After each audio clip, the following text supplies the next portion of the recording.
para cortar esa torta. Lo que queremos en el largo plazo es agrandar el tamaño de la torta, pero en el corto plazo, hoy tenemos esta torta únicamente. Bien, entonces, esta es la definición de partida de lo que hace el economista. ¿Cómo repartimos esta torta? Si hay muchas posibles respuestas. Yendo a lo más concreto, lo que busca la economía, esa es una definición interesante, pero no deja de ser también abstracta. En concreto, ¿qué hace la economía? Bueno, lo que busca es entender y tratar de encontrar soluciones a problemas económicos que afectan a los países, como el desempleo, la pobreza, la desigualdad, las crisis, y como objetivo intermedio busca la economía entender cómo las personas toman sus decisiones. Pero decimos, es un objetivo intermedio, porque lo que nos importa, en definitiva, es tratar de erradicar esos problemas que aquejan a la humanidad. Que todo el mundo tenga trabajo, que las economías prosperen, que no haya personas con condiciones de vida indignas. También recuerdan ustedes esta división entre micro y macroeconomía. La micro estudia a las unidades económicas, hogares y empresas y analiza cómo toman sus decisiones, mientras que la macro se focaliza en fenómenos que afectan al conjunto, al agregado de la economía, como lo que hablábamos recién, desempleo, inflación o crecimiento. Sin embargo, si bien estudiamos estas dos ramas por separado, están íntimamente relacionadas entre sí. ¿Por qué? Porque lo que pasa en la macro afecta nuestras decisiones a nivel familiar y empresarial. ¿Qué mejor ejemplo que lo que pasa en Argentina? Que la gente, sus papás, ustedes, cada empresario lee el diario, mira la tele para ver qué dijo el político de turno esta mañana y de acuerdo a eso reaccionan. O sea, la macro afecta a la micro. Pero al mismo tiempo, la macro es la suma de las decisiones de estos millones y millones de personas, familias y empresas. Por lo tanto, la micro, de cómo toman esas decisiones, tomamos decisiones cada uno de nosotros, termina afectando a la macro. O sea que es un camino de doble vía entre macro y micro. Y por eso decimos que un buen modelo macroeconómico tiene que estar microfundado. La macro tiene que derivarse de la micro, porque al final del día, esa macro es la suma de todas esas decisiones individuales. Todo esto no es nada que los deba sorprender, como tampoco lo que decimos acá, que también es bueno aclararlo. ¿Por qué? Porque la economía es una disciplina muy extraña, muy extraña, y se lo dice alguien que hace muchísimos años está en la profesión y no termino de entenderla del todo, a pesar de que he estudiado, no viene mucho al cuento, pero yo estudié en La Plata, como ustedes, en la Universidad de La Plata, y después hice una maestría con una universidad italiana, hice una maestría y un doctorado en Estados Unidos, y aún así sigo sin terminar de entender la economía. Por eso es importante que lo sepan y no se sientan abrumados o desesperados cuando digan, ¿qué es? Bueno, es realmente difícil. Y es difícil también encasillar a la economía en estas dos categorías. ¿Es una ciencia social o es una ciencia exacta? Ciencias sociales, sabemos, son las que estudian el comportamiento humano, como la sociología, psicología, historia, derecho. Ciencias exactas son las que estudian fenómenos de la naturaleza y utilizan distintas técnicas muy rigurosas de matemática y estadística para abordar esos fenómenos. Aquí los ejemplos son física, química, biología, astronomía, entre otras.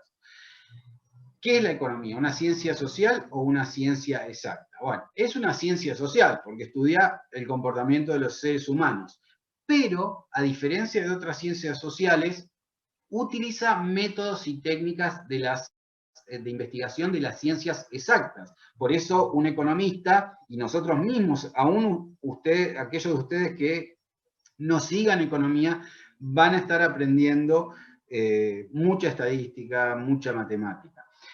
Está en mitad de estas dos categorías extremas.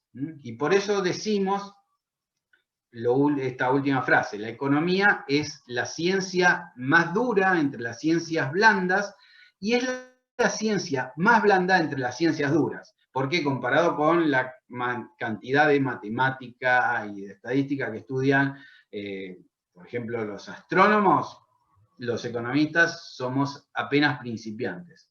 Pero estudiamos muchísima más matemática que un abogado o un psicólogo o incluso un contador.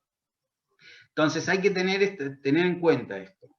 No podemos, si bien nos interesan fenómenos de la realidad, no podemos renunciar a ese lado más técnico, más científico, que proviene de la matemática y estadística. Modelos económicos. Vamos a estar hablando todo el tiempo de modelos económicos. Por ejemplo, ustedes ya han hablado en la introducción del consumo.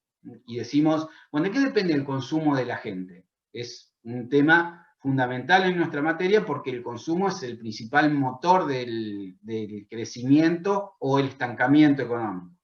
Entonces, ¿de qué depende el consumo de las personas? Lo primero que podríamos contestar es, bueno, depende de cada familia. Cada familia decide por qué quiere consumir más o ahorrar más. Es algo individual. Cada familia es un mundo. Pero ¿qué decimos los economistas? Reconocemos que cada familia toma sus propias decisiones, pero al mismo tiempo hay aspectos en común. Las familias nos distinguimos entre sí, pero al mismo tiempo no somos tan distintas. Por ejemplo, cuando tenemos miedo de lo que va a pasar con nuestro trabajo, retraemos el consumo, gastamos menos. Y eso lo hacen la gran mayoría de las familias. Entonces, armamos un modelo que va a decir, bueno, ¿de qué depende de cuánto consumimos? Por un lado, de cuánto ganamos, también de cuán incierto sea el ambiente, el contexto. ¿Sí? Y eso, así como lo decimos, después lo vamos a ver plasmado en algunas fórmulas, es un modelo económico. Y un modelo es una representación simplificada de la realidad, como ustedes bien lo saben. Es una representación simplificada porque, repito, no es que todo el mundo seamos todos robots que nos comportamos de la misma manera, pero hay muchas cosas que nos asemejan. Y entonces es preferible concentrarse en las conductas que tenemos en común entre las personas que enfatizar las diferencias. En general, lo que vamos a hacer en todos los modelos es pensar que todas las familias son iguales, todas las empresas son iguales, y de esa manera agregamos todas estas unidades individuales. Pues de otra manera sería imposible, no podemos estudiar familia por familia, empresa por empresa. Este es un supuesto que parece bastante lógico. Los supuestos siempre, como decimos por aquí, tienen que estar bien fundamentados y ser realistas. Si yo hiciera un supuesto que no tiene ningún sentido, el modelo que va a surgir de ese supuesto no va a tener ninguna validez. Si el supuesto es malo, el modelo va a ser malo. Es parecido a lo que hablaba de los cimientos. Si los cimientos son fuertes, sólidos, lo que yo construya por encima va a ser también sólido. De otra manera, va a ser muy endeble y se va a caer rápidamente. Entonces, es importante que tengan en cuenta que continuamente vamos a hablar de modelos económicos, que estos modelos económicos, cuando uno dice, uy, vamos a ver modelos económicos, eso debe ser re difícil. Sí, hay modelos económicos que los podemos plantear de un modo muy difícil, muy sofisticado, pero la gran mayoría de los modelos son simples y son intuitivos. Y eso es lo que nos van a importar en nuestra clase. Y también recordar esto, es que los modelos son simplificaciones y entonces no podemos pretender que el modelo sea una representación fiel de la realidad, sino que nos dé una buena aproximación, aunque no sea exacta. Y eso, el ejemplo de cualquier libro, van a verlo, es el de un mapa. Y aquí tienen ese caso. Yo lo que hice es bajar de Google Maps este mapa que me dice cómo llegar desde Buenos Aires, desde la facultad, de 6:47, hasta Mendoza, capital. Entonces, ¿es este mapa una representación fiel del camino desde la facultad hasta Mendoza? Claramente no. ¿Por qué? Porque sabemos que cuando salimos de la facultad, en la esquina hay un bar, hay un semáforo, y después cuando empiezo a recorrer esta ruta, va a haber alguna elevación, puede ser que la ruta no sea tan directa como la vemos acá o acá, que haya desvíos y interrupciones, desviaciones, etc. ¿Quiere decir que este mapa no sirve para nada porque no representa el verdadero camino de La Plata a Mendoza? No, es súper útil. Es más, es mucho más útil que el mapa en escala real, que sería inmanejable. Lo que me está diciendo es, mira, tenés que ir hacia el oeste para ir del punto A al punto B. Y eso es invalorable. Ya me está dando un montón de información, aunque no sea la realidad misma. Entonces, esto se los comento para que no crean, hay gente que trata de desacreditar los modelos económicos diciendo que son muy teóricos, que no reflejan lo que está pasando realmente. Sí, y ese es el objetivo. Tratan de simplificar, sacar todo lo que sea redundante y quedarnos con lo que es absolutamente esencial para entender el problema. Y eso nos ayuda muchísimo a clarificar nuestro razonamiento, porque priorizamos lo que es fundamental. Bien, entonces, esto es algo a tener en cuenta a medida que vayamos viendo nuestros modelos. Otro punto a tener presente es la diferencia entre identidades y ecuaciones de comportamiento. Cuando planteemos cualquier modelo, vamos a encontrar estos dos tipos de ecuaciones. Identidades son ecuaciones contables. Como cualquier ecuación contable, como un balance o un estado de resultados, son siempre ciertos, ¿sí? Para cualquier país, cualquier persona, cualquier periodo. Entonces, la identidad es irrefutable. Por ejemplo, vamos a ver esto mismo. La diferencia entre lo que gastamos y lo que ganamos es el déficit. Si yo gasto 5.000 por mes y tengo un ingreso de 3.000, tengo un déficit de 2.000. ¿Es esto algo discutible, algo teórico que podemos estar de acuerdo o no? No, es cierto, siempre. No hay forma de discutirlo. Y esa es la belleza de las identidades contables. Es la única certeza que tenemos en el mundo de la incerteza, que es la macroeconomía. Hay muchísimas cosas que no sabemos, y algunos dicen que son blancos, otros son negros, pero las identidades sí, nadie las puede discutir y las tenemos que saber bien.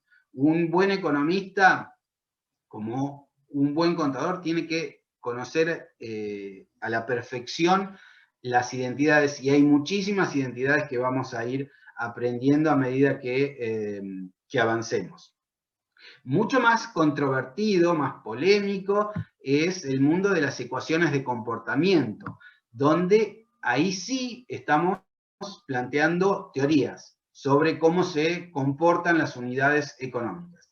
Y como toda teoría, puede ser cierta o no. Por ejemplo, cuando hablamos del consumo, ya lo vamos a ver en breve, la semana que viene, uno puede decir, bueno, ¿de qué depende principalmente el consumo de la gente?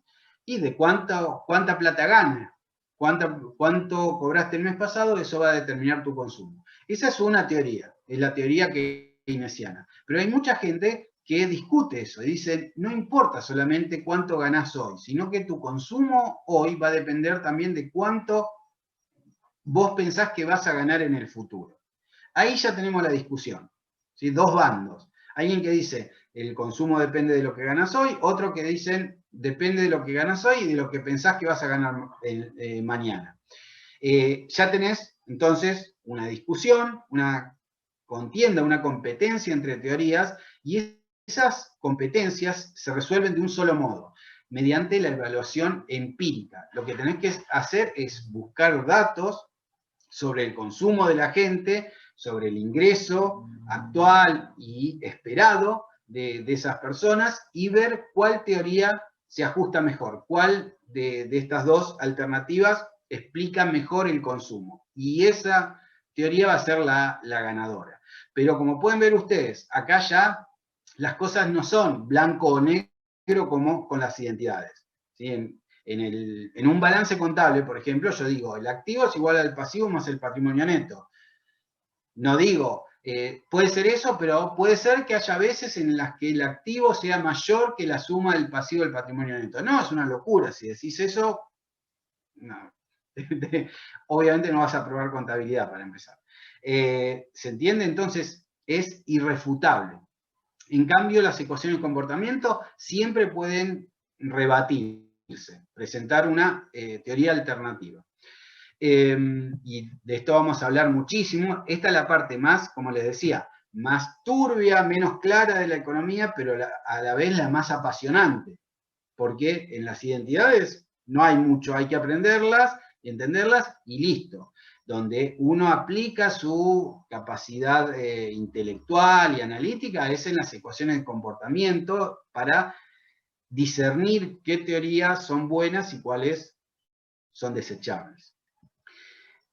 Muy importante en todo esto es el método científico. La economía emplea este método científico que consiste simplemente en estos 3 pasos. Elaborar una teoría, decir, por ejemplo, el consumo depende del ingreso corriente, el ingreso actual. Después busco datos reales de cuánto consume la gente y cuánto gana. Veo con esos datos si en el paso 3, si realmente el consumo de hoy depende de cuánto gano hoy o no. Y ahí puedo decidir si esa teoría inicial era correcta o no. Si yo hago esta relación entre consumo e ingreso y no encuentro ninguna relación usando herramientas estadísticas, lo que voy a tener que decir es, esta teoría no es tan buena. El consumo de la gente no se explica por el ingreso corriente. ¿Qué hago? Bueno, tengo que buscar otra teoría. Por ejemplo, decir, tal vez el consumo depende del ingreso de hoy y de lo que yo espero ganar mañana. Entonces trato de repetir estos pasos para comprobar si esta nueva teoría sí explica bien los cambios del consumo o no. Entonces es un proceso continuo de plantear teorías, aceptarlas o refutarlas en base a datos, y si las refuto, buscar una nueva teoría y repetir los pasos. Este es el método científico.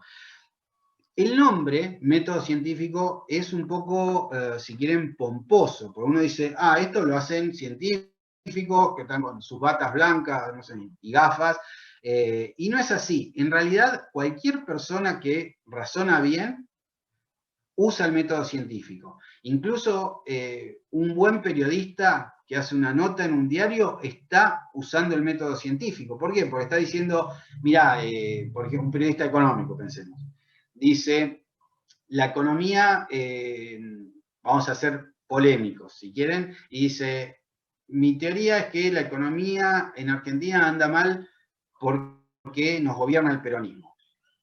Supongan que dice esto el periodista, y entonces un periodista serio que plantea algo tan polémico como eso, como hace esa afirmación, debería buscar datos y ver, bueno, cuánto creció la economía en promedio durante gobiernos peronistas versus cuánto creció en periodos en los cuales el gobierno fue de otro signo político. Y si encuentra que creció mal la economía cuando no había gobiernos peronistas, ahí va a tener, aunque sea un principio, una primera evidencia para sostener, para reafirmar esa hipótesis. Por supuesto, se necesita mucha más evidencia que este simple cálculo, pero es un muy buen comienzo, y si yo viera una nota de un periodista así, lo aplaudiría, diría, muy bien, así se empieza. Hay que fundamentar con datos, porque habla todo el mundo, pero que presente datos a favor o en contra de esa hipótesis, no tanta gente. A donde quiero llegar con esto es a decirles, no crean que el método científico está restringido a la economía académica. Cualquier enunciado, cualquier sentencia, cualquier afirmación que hacemos sobre economía o sobre cualquier ciencia, sigue este método científico. No solamente cuando se escribe en una revista académica, sino en cualquier trabajo. Ustedes van a hacer eso. Cuando se reciban, van a aplicar, sean conscientes o no, este método de 3 pasos. Quiero darles un ejemplo que no es estrictamente macroeconómico, pero me resulta muy, muy interesante y es, creo, muy claro al respecto de la importancia del método científico. Y ya aquí vamos a empezar a ver algunos datos, algo que nos va a ser una constante a lo largo de las clases. El tema que les propongo para aplicar estas ideas es la relación entre el comercio internacional y PBI per cápita, entre comercio entre países y crecimiento de la economía. Esta es una pregunta que ha atraído la atención de los economistas por muchísimo tiempo, ¿sí? Desde al menos en los últimos 2 siglos. Y siempre hay discusiones, unos que dicen el comercio es bueno, y otros que dicen, con el mismo énfasis, dicen que el comercio es diabólico, es muy malo. Bueno, entonces, estos son los temas más divertidos, más fascinantes de la economía, cuando hay una discusión encarnizada entre distintos bandos. Es donde más aprendemos, porque cada uno tiene algunos argumentos sólidos, pero recuerden, todo esto se dirime en el mundo de los datos. Teorías podemos plantear todas las que queramos, pero el que va a dictar el veredicto final son los números. ¿Y por qué es esta pregunta en particular importante desde el punto de vista de la política estatal, de las políticas públicas? Porque si yo hago un análisis científico y digo, mi conclusión es que el comercio es bueno, en los países que comercian mucho les va mejor, crecen más. Eso va a ser el puntapié para que los gobiernos, tomando esa evidencia dura, decimos, dura porque está basada en datos y en métodos estadísticos y matemáticos aceptados.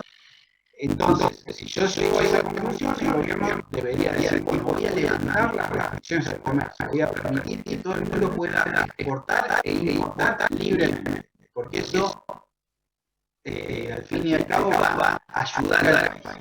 Si en cambio la conclusión es que el comercio es malo, lo que debo hacer es erigir barreras, frenar el comercio, decir, no se puede exportar tanto, ni se puede comprar tanto del exterior, porque eso nos hace mal.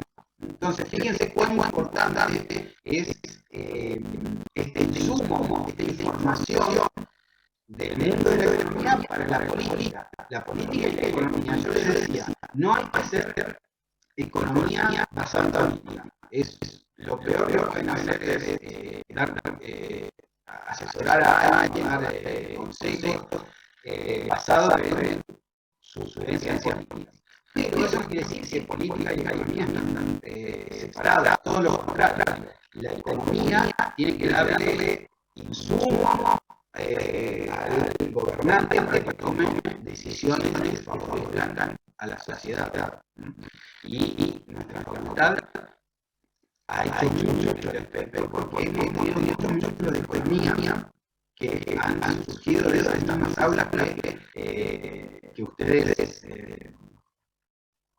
espero que lo hayan conocido el año pasado y que lo van a visitar pronto. De allí salieron varios libros de economía. El actual libro de economía es uno de ellos, Newman, que fue mío de grado y de grado, es un profesor de la facultad, también Ricardo Murphy, en su momento ministro, Jorge Remes, todos ellos, tanto Remes como los Murphy, profesores, van a tener una larga tradición de proveer ministros, funcionarios de alto rango para el gobierno, y estos profesores que vienen luego en funcionarios estatales toman, usan estas teorías y evidencias para tomar las mejores decisiones para el país.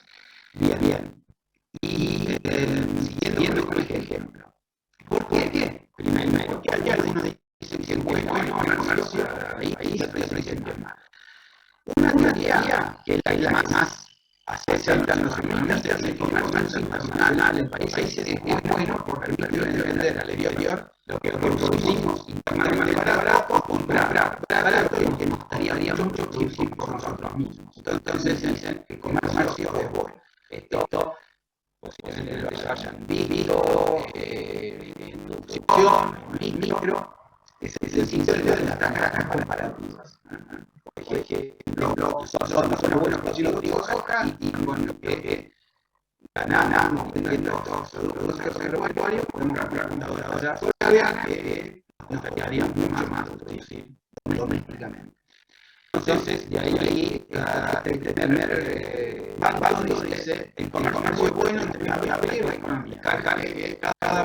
Cada uno aporte y importe a su gusto.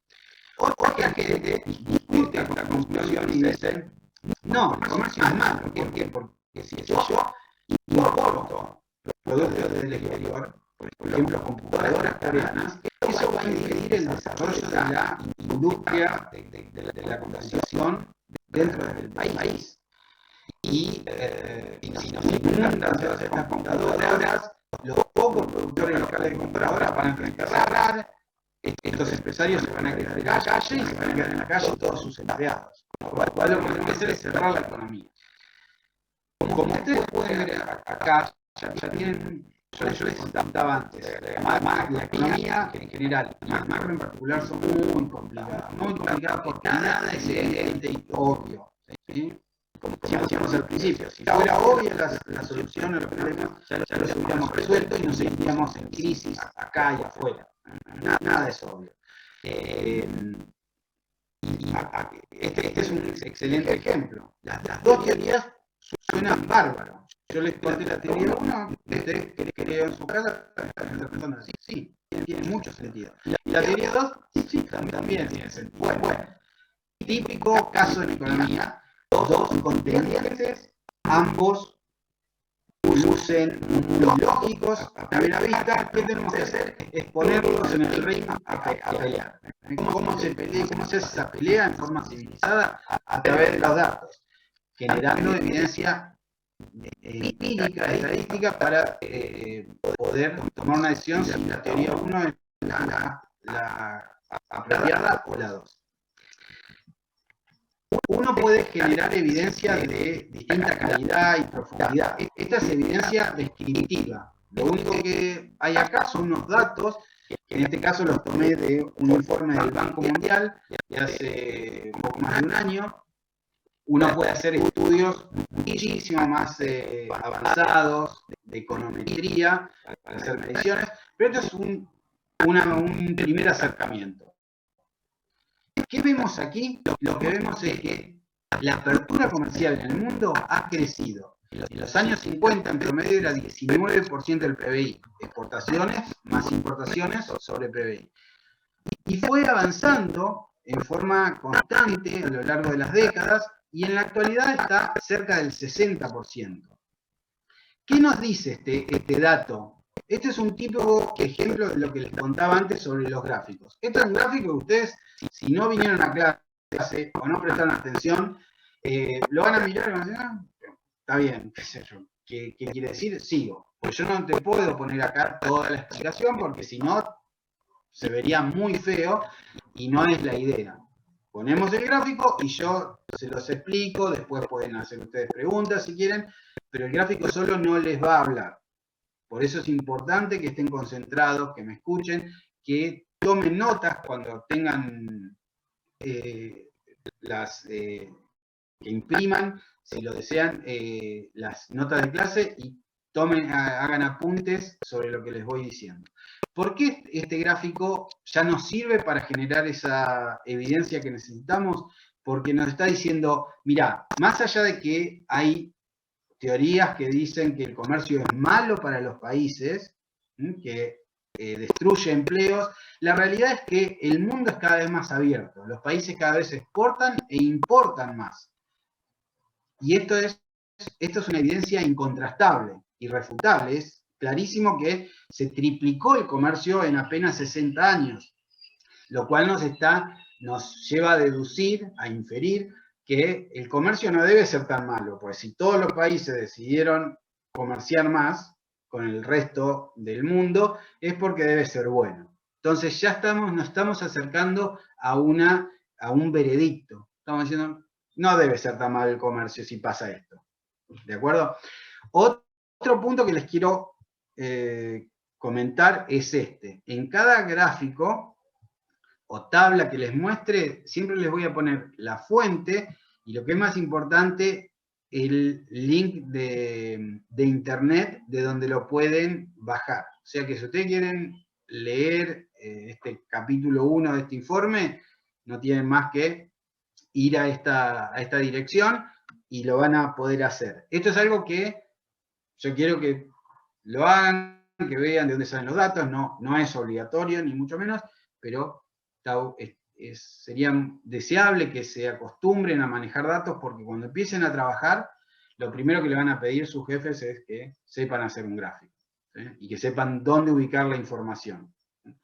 En muchos casos, les voy a pasar, cuando esté la versión en castellano y en inglés, les voy a pasar ambas.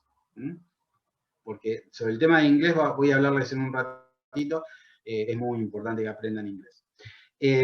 Así que siempre fuentes, y cuando ustedes hagan sus propios informes, lo mismo. Esto es algo que el mundo de la economía en general, la ciencia, va hacia cada vez mayor transparencia. O sea, si vos sacaste un dato y mostraste un dato en tu estudio o tu presentación de PowerPoint, tenés que permitirle al lector o al oyente que pueda ir a la fuente. Vos tenés que dejar todo a disposición para que sea más creíble, más confiable tu presentación. Bien, otro ejemplo es este. Si ustedes miran en los años 60, los países de alto ingreso, los más ricos, los que tenían PBI per cápita más alto, exportaban aproximadamente 12%, y los países de ingreso medio e ingreso bajo, más o menos lo mismo, todos alrededor del 12%. ¿Qué pasó 50 años después? Aumentaron muchísimo las exportaciones. Esto va en la misma dirección que el gráfico anterior. Y fíjense, ¿quiénes exportan más? Los países de ingreso alto y medio. ¿Quiénes son los que exportan menos en la actualidad? Los países de ingreso bajo. Esto nos está diciendo también, ojo, cuidado que si decís que el comercio es malo, este gráfico está refutando esa afirmación, porque te está diciendo que los países que les va peor son los que menos exportan, a los que les va mejor son los que más exportan. O sea, todo apunta a que el comercio es bueno. Y por último, un caso particular. Todo lo anterior eran promedios de muchos países. Esto es un caso individual. Irlanda.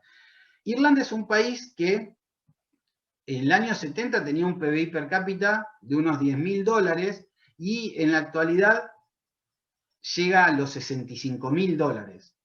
Ha tenido un crecimiento espectacular a lo largo de estos últimos 40, 50 años. De hecho, es uno de los casos de éxito que siempre se menciona cuando se dice cuál debería ser el modelo a seguir. Uno de los primeros que surge en la lista es Irlanda. Ahora, ¿lo logró Irlanda cerrándose, evitando que entren productos extranjeros por el miedo a que eso destruya industrias locales? No, para nada. ¿Por qué? Porque en esta línea azul que ven ustedes tenemos las importaciones como porcentaje del PBI, que están medidos en el eje secundario. Voy tirando tips por si quieren tomarlo. Tienen que, si no lo saben hasta ahora, tienen que saber Excel. No solamente para el curso, sino para su vida, para su primer trabajo. Si no saben Excel, no van a tener chances. Tienen que saber manejar al menos los rudimentos del Excel y, entre otros, hacer gráficos como este, que lo hice yo mismo. Bajé los datos del Banco Mundial e hice este gráfico. ¿Qué vemos aquí? Que las importaciones sobre PBI eran un 20% en el año 70 y ahora son más del 100% del PBI. O sea, Irlanda es un país súper abierto que permite un flujo amplio de importaciones, compra un montón de bienes y servicios en el exterior.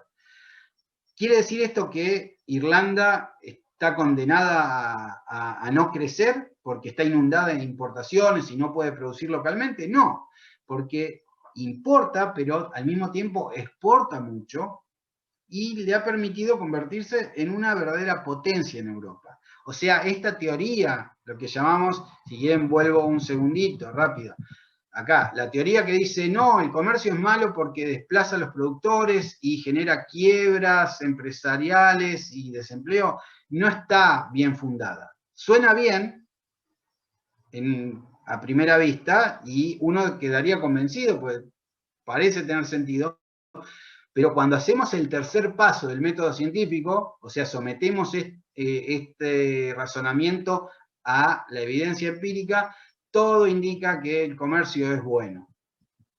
O sea, en esta batalla entre la teoría 1 y la teoría 2, parece haber un claro ganador que es la teoría 1. Y para terminar, esto lo tomé de un diario de Irlanda y el titular del diario es este. Dice, el desempleo está en camino de perforar el 6%, que es el promedio de desempleo mundial. O sea que Irlanda ha logrado crecer sin que haya desempleo, todo lo contrario. Está muy cerca del pleno empleo, de manera tal que uno puede descartar esa teoría según la cual el comercio es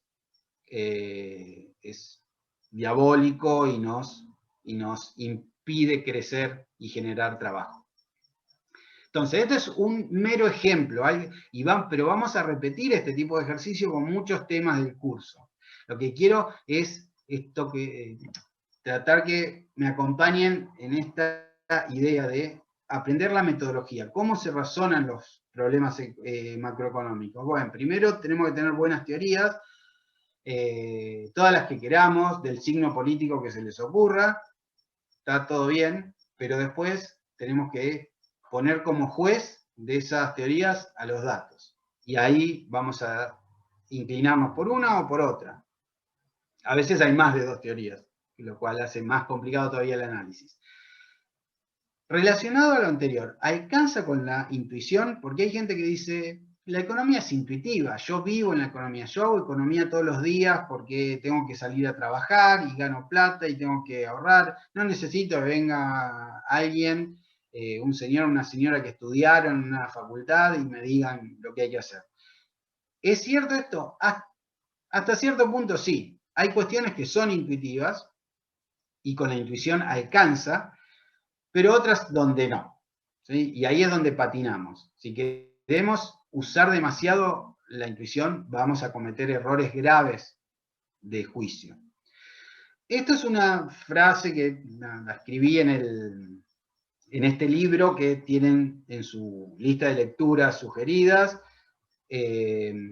donde yo decía, bueno, el problema que tenemos es que los economistas complicamos demasiado lo que no es tan complicado, pero los no economistas cometen el error de simplificar demasiado lo que no es tan simple. Por eso tenemos que encontrar un punto intermedio, algo que no es nada sencillo. No podemos ser excesivamente intuitivos ni excesivamente teóricos.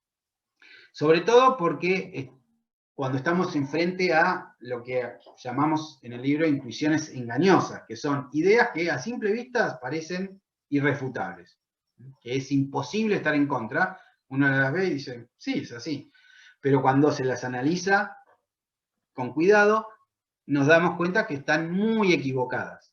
Entonces, que ustedes o yo digamos algo que está equivocado, ¿sí? Que yo diga una burrada, no importa mucho, siempre y cuando yo no sea el ministro de Economía o un gerente importante en una empresa, porque si yo digo algo que es un desastre, que suena bien pero no es verdad, voy a empujar a la quiebra a la empresa o voy a hacer que el país entre en un proceso de recesión. Entonces tengo que ser súper cuidadoso y usar toda la teoría y la evidencia disponible para minimizar el margen de error. Me puedo equivocar porque no es una ciencia exacta, pero como mínimo tengo que hacer la tarea de saber qué piensan gente que ha estudiado muchos años estos temas y qué dicen los datos. ¿De acuerdo? Entonces, cuidado con estas intuiciones engañosas. Todos queremos respuestas fáciles y rápidas. Por ejemplo, me dicen, ¿por qué hay inflación y cómo se arregla? O ¿cuánto va a estar el dólar mañana? Que nos preguntan, lo único que nos preguntan los economistas. No sé, hay un montón de respuestas, depende de la teoría que tengamos, y hay, por ejemplo, hay cotizaciones como la del dólar que son impredecibles.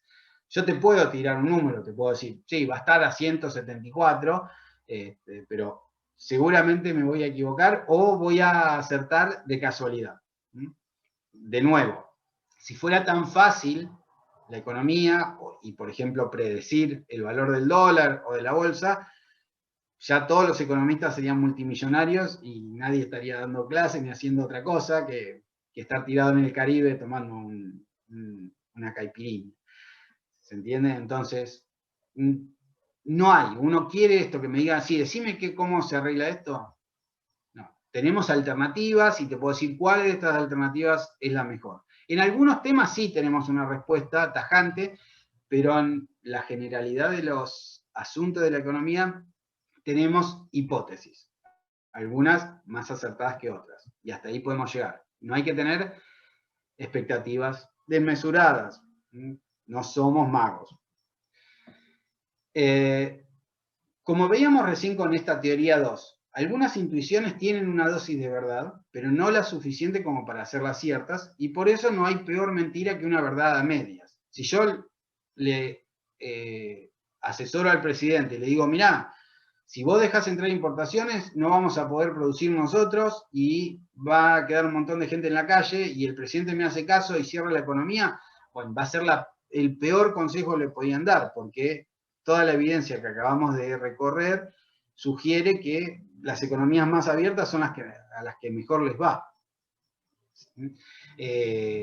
Por supuesto hay que tener cuidado, porque si vos abrís la economía de un día para otro, podés generar problemas sociales, gente que queda en la calle, tenés que ayudar a esa gente para que pueda transitar esta transición hacia la apertura de la mejor manera. Pero en el mediano, largo plazo, no hay cómo negar que la apertura comercial es positiva. Entonces, cuidado con esto. Acá hay algunos ejemplos de afirmaciones que se hacen muy a la ligera y no siempre son ciertas. Por ejemplo, los déficits fiscales son siempre perjudiciales. ¿Verdadero o falso? Falso. Es cierto que a veces los déficits fiscales son perjudiciales. Por ejemplo, Argentina hoy está padeciendo esta crisis de bajo crecimiento e inflación en gran medida debido al déficit fiscal. Pero eso no quiere decir que no hay que tener déficit fiscal. Un déficit fiscal muchas veces es lo que salva a la economía de una hecatombe, de un desastre, un colapso.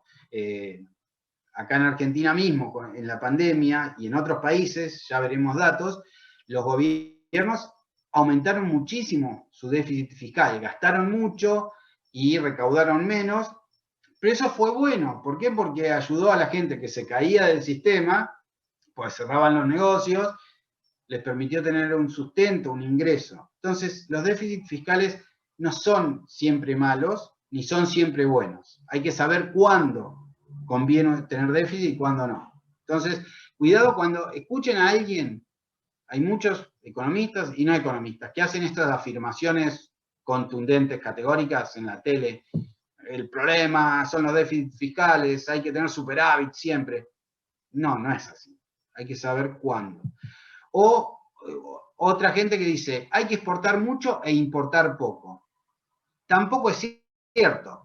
Hay que exportar mucho, sí, pero para exportar mucho, muchas veces es necesario importar. El caso de Irlanda es uno de ellos. Irlanda importa un montón desde el exterior, pero eso le permite exportar y prosperar y crecer como hemos visto. O sea, y esto suena bien. Si alguien me dice hay que exportar mucho y comprar poco afuera, así te queda mucho excedente.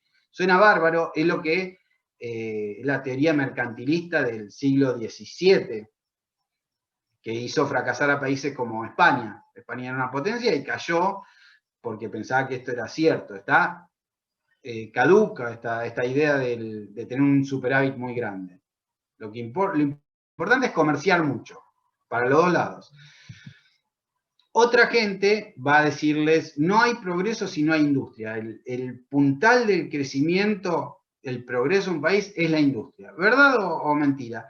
Es mentira. En las primeras etapas del crecimiento es importante tener industria, pero a medida que se desarrolla el país, la industria pierde peso. Y hay en Argentina mismo y muchos países avanzados, súper exitosos, el sector industrial es apenas el 15 o 20% de la producción. El resto es servicios.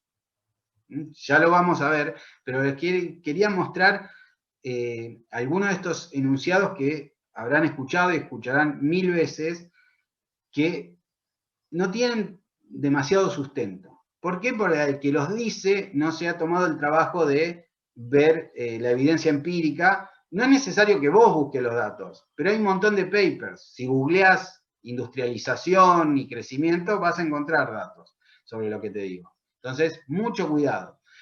Nada, repito, nada en economía es obvio y evidente e indiscutible. Nada. Y por último, dos frasecitas que también están en este librito mío de hace unos años. Si yo les digo, yo soy un defensor del capitalismo, imagínense, y les digo, el capitalismo puro es el mejor sistema económico porque la búsqueda de mayores ganancias estimula el estudio y el esfuerzo de las personas. ¿Ustedes coincidirían conmigo? Sí, creo que sí. No vamos a abrir el debate, pero lo que dice acá tiene mucha lógica. Que el hecho de que ustedes, ¿por qué están estudiando? Porque quieren tener un futuro mejor. Saben que si estudian van a poder acceder a trabajos mejores pagos, van a tener que trabajar menos y van a ganar más. Si no hubiese ese incentivo, si alguien les dice, mira, no importa lo que estudies o si estudias o no, vas a ganar lo mismo. ¿Qué harían ustedes? ¿Qué haría yo? Minimizar el esfuerzo. ¿Para qué me voy a matar si voy a ganar lo mismo? Entonces, el capitalismo en ese sentido es una buena elección. Pero si yo fuera un defensor del comunismo, para ponerlo bien extremo, le voy a decir, no, el comunismo es el mejor sistema económico porque promueve la igualdad social y cura los vicios de la ambición desmedida que trae consigo el sistema capitalista. Porque en el sistema capitalista, esta búsqueda, este afán de ganar más, hace que algunas personas traten de explotar al resto, pagándole lo menos posible y llevándolo a situaciones de pobreza o indigencia. Entonces, si yo les digo eso, ustedes van a decir, y sí, tenés razón. Bueno, ¿qué pasa? ¿Cuál es la respuesta a todo esto? La respuesta es que no hay una única respuesta. Hay ciertos rasgos del capitalismo que ayudan a las economías y hay ciertos rasgos del socialismo, comunismo, que ayudan también, ¿sí? Que ayudan a preservar la dignidad de las personas y mantener la igualdad de oportunidades. Los mejores sistemas económicos son los que combinan estos dos sistemas, por ejemplo, el sistema europeo, que alienta la libertad comercial y de trabajo de la gente, pero al mismo tiempo a los que se caen hay una red de seguridad social. Vos te quedás sin trabajo y el gobierno te da un seguro de desempleo hasta que consigas otro trabajo. Son todos sistemas perfectibles que se pueden mejorar, pero tratan de mantener el lado humanitario de de la economía. Entonces, en general, en todas estas discusiones tan sanguíneas que hay en economía, la respuesta nunca está en uno de los dos lados. Está en una combinación, una sabia combinación de las distintas posturas. No es fácil llegar a eso, no es fácil construir el consenso para llegar a esas soluciones, pero nunca, ya le digo, no crean en los gurúes que le van a decir lo que hay que hacer es esto, o lo que hay que hacer es aquello. No, escuchen a todos y con sus conocimientos y su sentido común, su inteligencia, saquen lo mejor de cada una de esas posiciones y van a estar más cerca de la verdad que creyéndole a alguien que sea muy extremista. Esto es lo que está pasando también hoy en Argentina, cuando hablamos de la polarización, caemos en este vicio de estar de un lado o del otro, la famosa grieta. Y eso no es productivo, todo lo contrario, porque la solución debe estar en un punto intermedio. Difícil de encontrar, pero hay que luchar por eso, no por bandearse e irse hacia uno de los rincones. Bien, chicos, nos estamos quedando sin tiempo. Si me dan unos minutitos más, 5 minutos más, termino con esto. Esto también está tomado de este libro para entender la economía, que tienen ustedes a disposición para hojearlo. Es una lectura rápida. Es un libro de divulgación, un libro que escribí pensando en gente que justamente cree demasiado en las intuiciones engañosas, se deja llevar por cualquier persona que dice algo con vehemencia, entonces dicen, oh, sí, tiene razón. No, entonces traté en ese libro de ayudarlos a razonar dentro de mis humildes posibilidades estos problemas económicos. Creo que les va a resultar interesante. Tiene la ventaja de que es un libro corto, así que si no les gusta no van a perder mucho tiempo tampoco. Una de las cosas que hice ahí es presentar estos priecos. Esto es, en algún sentido, una sátira de lo que se hace en la administración, que te dicen, estos libros que dicen las 4D de la administración empresarial, las 5F del manejo de inventarios. Bueno, acá puse estas siglas para hablar de cómo hay que pensar los problemas económicos, y los llamé los priecos. ¿Por qué? Porque cuando uno razona un problema económico tiene que tener en cuenta el plazo. No es lo mismo solucionar un problema en el corto plazo que en el largo plazo. Por ejemplo, yo puedo solucionar la pobreza sacándole todo a los ricos y dándose a los pobres. Solucioné la pobreza, pero eso es una solución de corto plazo. A la larga es mala porque si los ricos no tienen ya ningún bien, no va a haber empresas y es muy posible que el país entre en un proceso de estancamiento. O sea, una cosa es arreglar los problemas por 2 días con una curita, otra cosa es resolverlo en forma permanente. Los recursos, cada cosa que hacemos demanda recursos. Nada es gratis en economía, seguramente escucharon esa frase. Entonces, cuando uno dice, siguiendo con este tema tan delicado, sensible de la pobreza, yo quiero arreglar la pobreza, quiero que no haya pobres, sí, duele mucho y a todos nos duele que haya gente pobre, pero bueno, si lo querés arreglar necesitas recursos, tenés que saber cómo, de dónde sacarlos y tratando de generar el menor número de distorsiones posibles. Luego los incentivos. Cuando yo pongo una medida económica y digo, quiero que las personas, por ejemplo hoy, uno de los problemas que tenemos en la economía es que hay poca inversión. Las empresas no están invirtiendo. Entonces, yo quiero que inviertan. Entonces, saco un decreto o una ley dándole un beneficio impositivo. Bueno, ¿será efectivo ese incentivo? Depende. Yo tengo que entender claramente, hablar con los empresarios, entender su mentalidad para saber si la medida va a surtir efecto o no. Si yo no tengo en cuenta los incentivos de la gente, yo puedo sacar 1.000.000 de medidas y la situación no va a mejorar. Entonces, los incentivos son fundamentales en cualquier buen razonamiento económico. Tener en cuenta la evidencia, algo de lo que ya estuvimos hablando. La causalidad. que dos variables se muevan juntas no significa que una esté causando a la otra. Entonces, esto es un tema que en economía ocupa un montón de tiempo y esfuerzo establecer la causalidad. ¿Qué causa qué? Y luego las oportunidades, o el costo de oportunidad. Cada vez que hacemos algo, dejamos de hacer otra cosa. Entonces, si yo decido, por ejemplo, no sé, subsidiar a los fabricantes de autos, estos fabricantes de autos van a estar felices, pero el costo de oportunidad es que tengo que dejar de subsidiar a otros sectores o tengo que cobrarle impuestos a otros sectores. Entonces, todo esto está relacionado a los recursos. No, cada cosa que hacemos tiene un costo de oportunidad. Todo eso lo pueden leer, acá está también explicado, lo pueden leer en el mismo libro. Voy a terminar mostrándole estos ejemplos sobre causalidad. ¿Sí? Nosotros vamos a hablar de este tema, por ejemplo, cuando hablamos de consumo e ingreso. Yo hace un ratito les planteaba que el consumo se puede explicar por el ingreso. Pero ustedes, si recuerdan esta identidad macroeconómica que dice el ingreso es igual al consumo, más la inversión, más el gasto público, más el resultado comercial, pueden decir no, la causalidad es al revés. Si yo consumo mucho, eso va a aumentar el ingreso. Que es lo contrario de lo que yo les decía antes. Yo les decía ingreso causa consumo. Ustedes ahora me dicen consumo causa ingreso.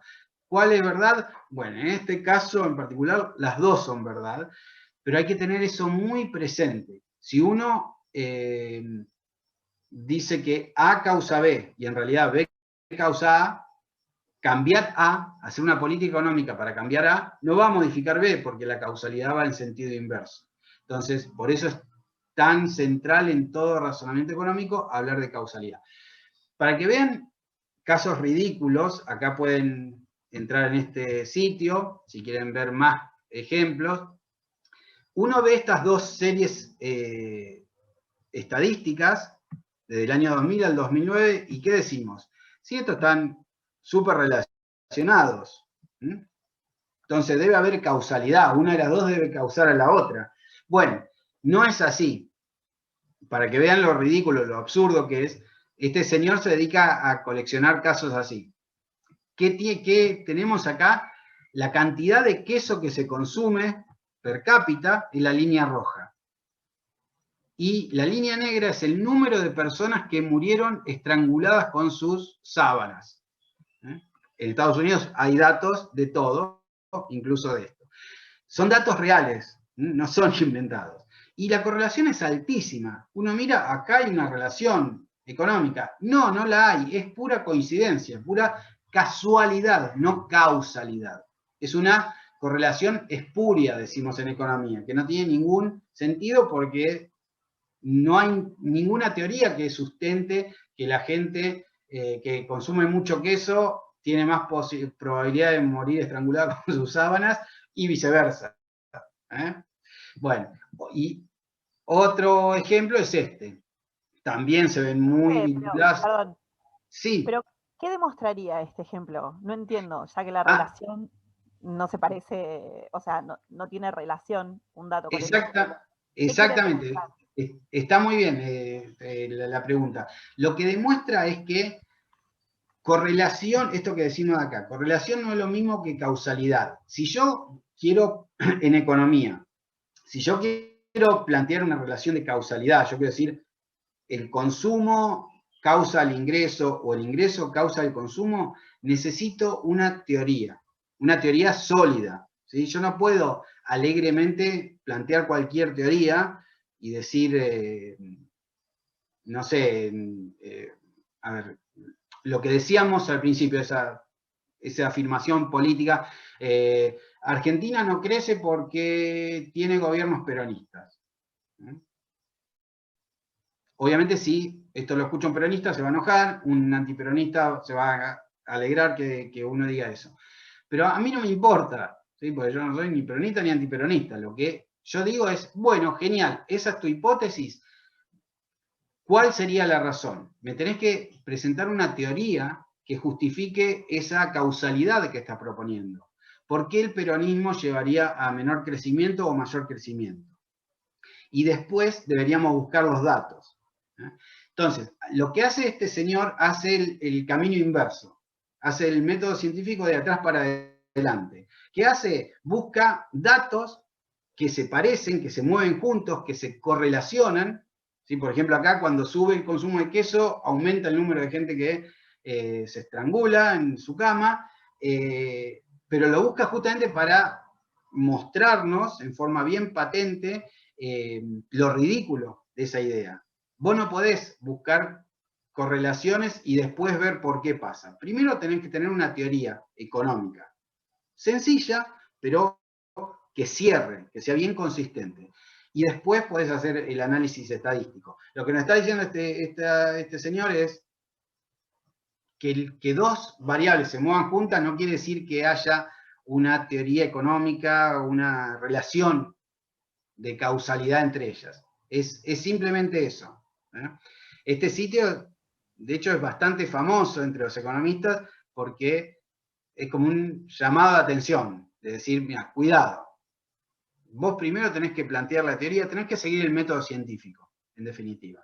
No al revés. Es solamente eso. No, profe, ¿esto sería un ejemplo de intuición engañosa o no? Exactamente. No, ¿sabes qué no? Porque la intuición engañosa tiene un sentido. Es cuando la escuchás, vos decís, este tipo parece que tiene, esta tipa, tiene razón. ¿Sí? Porque tiene alguna lógica. Por ejemplo, cuando decíamos antes, si yo te decía, ningún país se puede desarrollar sin industria. Vos decís, y sí, porque las industrias generan tecnología y absorben empleo, etc. Entonces, tiene una lógica que después, cuando uno la analiza en mayor profundidad, puede desbaratarse. Acá no, estos son casos tan ridículos que si yo te digo cualquiera de estas cosas, por ejemplo, en este caso, el número de gente que se ahoga en una pileta está relacionado con la cantidad de películas en las que apareció Nicolas Cage en cada año. No tienen ningún asidero, no hay forma de sostener esta afirmación. ¿Sí? En cambio, las intuiciones engañosas sí. Por ejemplo, otra intuición engañosa es la del comercio. Que yo diga, hay que cerrar la economía porque si abrimos la economía nos invaden las importaciones y el país va a sucumbir. Va a quedar gente en la calle.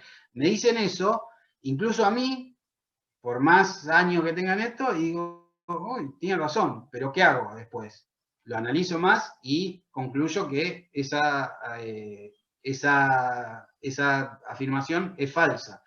Por ejemplo, Trump ganó las elecciones hace unos años en base a eso. Dijo, los chinos nos están sacando los trabajos, los chinos y otros extranjeros, y los mexicanos. Entonces tenemos que prohibir las importaciones desde China y tenemos que levantar una pared para que no vengan más mexicanos a sacarnos el trabajo.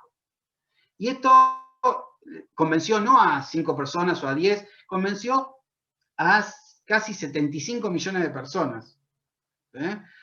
¿Por qué? Porque es una intuición, es intuitivo. Vos decís, sí, esto tiene lógica. Y los que escuchaban del otro lado no eran economistas, no tenían las herramientas para dilucidar si era cierto o no, y bueno, y lo creyeron y lo votaron a este tipo. Y es algo que acabamos de demostrar que no es cierto. Cerrarse no es bueno a la larga. ¿Se entiende? Entonces, acá esto carece de toda lógica. En cambio, las intuiciones engañosas, no. Son como espejismos, ¿sí? Que cuando uno los ve dice, eso es fabuloso, y te vas acercando y desaparece. ¿Se entiende la diferencia? Sí. Es como si tuviera sentido común la intuición engañosa, pero esto directamente puede no, como es el caso, no relacionarse de ninguna manera. Es completamente descabellado esto, ¿no? Pero lo que tiene de atractivo es que, más allá de que no lo podés afirmar para nada, no hay manera de creer esto, los datos sí se mueven, pero es pura casualidad. Entonces, claro, que haya correlación movimientos conjuntos de dos variables no significa que haya causalidad. Esa causalidad la tenés que establecer a través de una buena teoría. Simple, pero sólida. ¿Sí? Bien. Muchas gracias. Por favor. Termino con esto para que también lo pueden ver. ¿Es esto algo propio de economistas que ustedes recién están viendo y aplicando? No. Lo que les digo acá es esto, todos aplicamos estos principios de economía, como todos aplicamos el método científico, aunque no seamos plenamente conscientes de ello.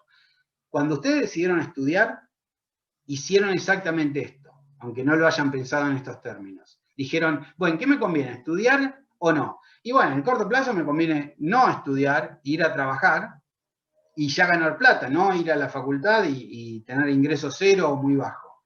Pero a la larga me conviene. Entonces, ustedes ya distinguían la diferencia entre los resultados de corto plazo, muy efímeros, y los de largo plazo, más permanentes.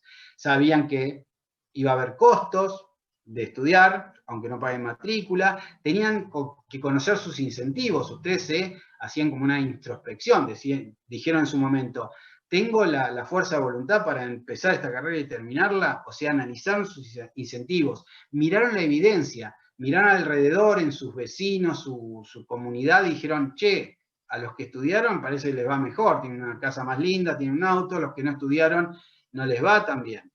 ¿Sí?